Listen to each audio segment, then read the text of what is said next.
نحمدہ و نصلی علی رسولہ الکریم اما بعد۔ ایک مسئلہ یہ ہے کہ جب ایک عورت کو طلاق دی جائے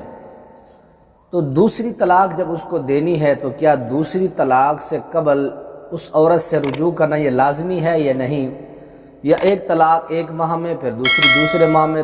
تیسرے ماہ میں 90 دن کے اندر اس عورت کو فارغ کر دیا جائے۔ جیسے کہ میں نے اس موضوع کے اوپر ویڈیو بھی بنائی، میں نے مفصل، آپ ہمارے چینل کی پلے لسٹ پر جا کر طلاق کے مسائل کو کھول کے آپ اس کو پڑھ سکتے ہیں۔ اور اسی طرح آج کا جو مسئلہ ہے میرے نزدیک،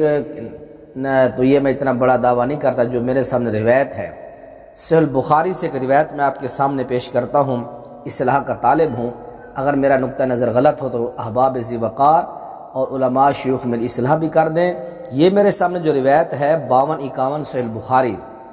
مشہور واقعہ، حضرت عمر فاروق رضی اللہ تعالیٰ عنہ کے بیٹے حضرت عبداللہ بن عمر رضی اللہ عنہ نے اپنی بیوی کو حیض کے ایام میں طلاق دے دی، تو اللہ کے نبی علیہ السلام نے جب حضرت عمر فاروق نے آپ صلی اللہ علیہ وسلم کو بتایا تو اللہ کے نبی نے پھر آپ کو فرمایا تھا مرہ فلیراجعها ثم لیمسکها حتی تطہر ثم تحید ثم تطہر ثم ان شاء امسک بعد وان شاء طلق قبل ان یمسا۔ اللہ کے نبی علیہ السلام نے فرمایا اے پیارے عمر، اپنے بیٹے کو کہو کہ وہ رجوع کرے، پھر اپنی بیوی کو روکے رکھے حتیٰ کہ وہ پاک ہو جائے، پھر اسے حیض ہے، پھر وہ پاک ہو جائے، تو اس کے بعد آپ نے فرمایا چاہے تو اس کو وہ روکے رکھے، چاہے تو اس کو طلاق دے دے۔ اب اس حدیث پاک کے اندر صحیح بخاری 52-51 روایت نمبر ہے، اس کے اندر کیا الفاظ ہے؟ اسے کہو کہ وہ اپنی بیوی سے رجوع کرے، رجوع کرنے کے بعد اس بیوی کو اپنے پاس رکھے،